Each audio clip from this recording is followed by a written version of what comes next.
یہ دیکھیں، وَلَوْ أَنَّهُمْ إِذْ ظَلَمُوا أَنفُسَهُمْ، یہاں میں ذرا پڑھنا چاہوں گا حضور شیخ الاسلام کی کتاب سے. یہ دیکھیں، وَلَوْ أَنَّهُمْ إِذْ ظَلَمُوا، اور اے حبیب مکرم.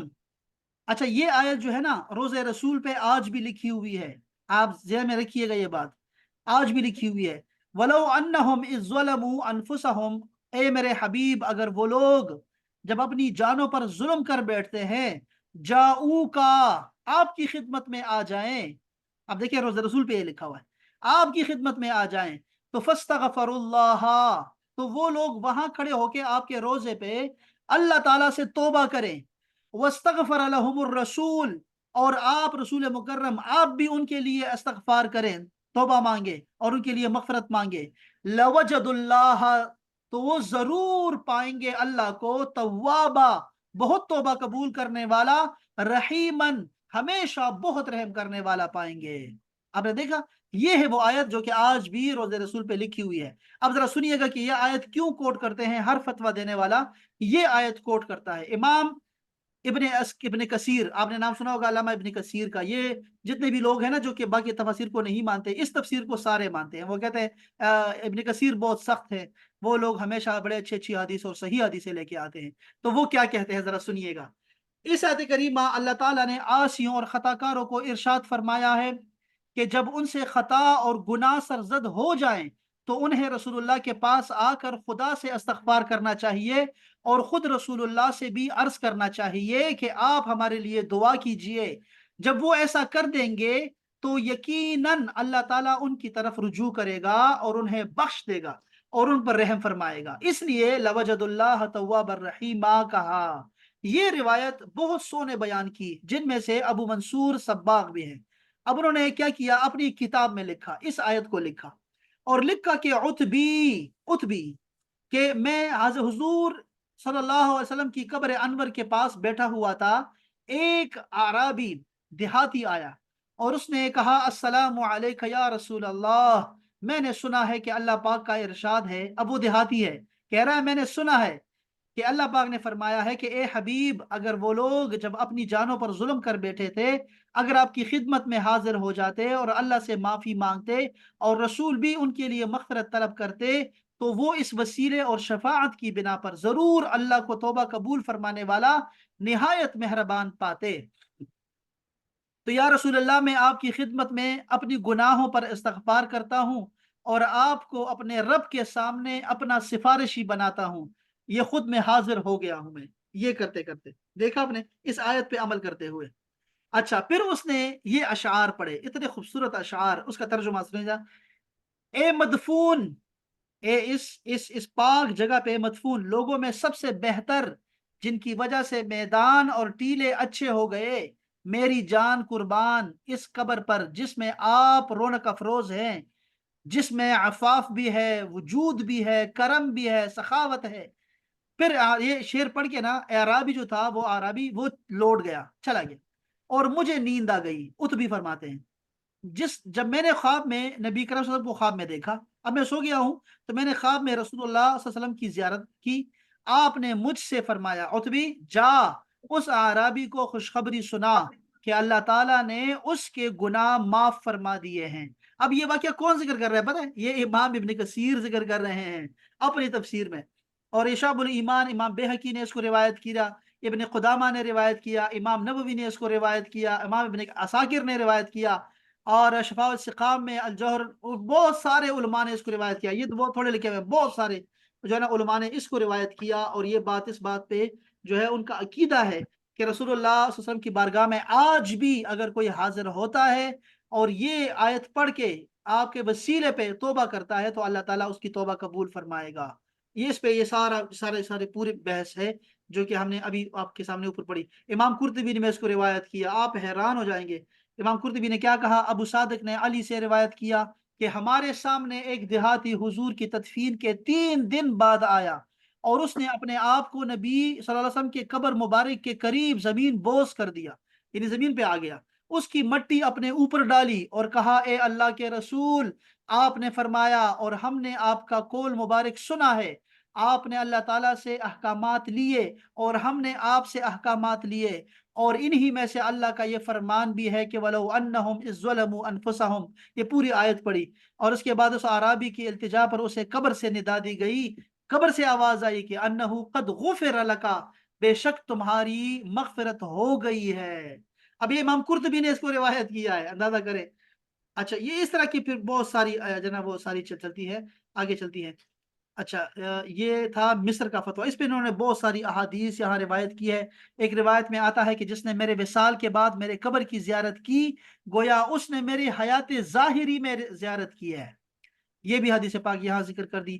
اس کے بعد آپ نے فرمایا کہ دیکھیں، رسول اللہ نے فرمایا کہ جو زیارت کی غرض سے میرے پاس آیا اور میری زیارت کے علاوہ کسی حاجت نے اسے آنے پر مجبور نہیں کیا، تو مجھ پر قیامت کے دن اس کی شفاعت واجب ہو گئی ہے۔ یہ حدیث پاک بھی انہوں نے کوٹ کی علی جمعہ صاحب نے، اور جو مصر کے دارالفتاء والے ہیں، 3 مساجد۔ اچھا، یہ وہ ساری آگے بات چلتی ہے۔ اچھا، اس کے علاوہ یہ کیا ہے، یہ بھی دیوبندی ایک عالم ہے، انہوں نے بھی جو ہے اس کو یہ پورا نا ایک پورا کورس لکھا ہے اس پہ کہ ائمہ اربعہ جو ہے، جو 4 ائمہ ہیں ہمارے، 4 امام ہیں، ان کا کیا عقیدہ تھا کہ رسول اللہ صلی اللہ علیہ وسلم جو ہیں اپنے، وہ سارے پیغمبر اپنے قبروں میں زندہ ہوتے ہیں اور نماز پڑھتے ہیں، صلات پڑھتے ہیں۔ اس پہ انہوں نے سارے علماء کرام کی امت کے 1400 سال کے علماء کے وہ سارے اقوال ذکر کر دیے ہیں کہ سب کا عقیدہ یہی ہے کہ رسول اللہ صلی اللہ علیہ وسلم اپنی قبر میں حیات ہیں۔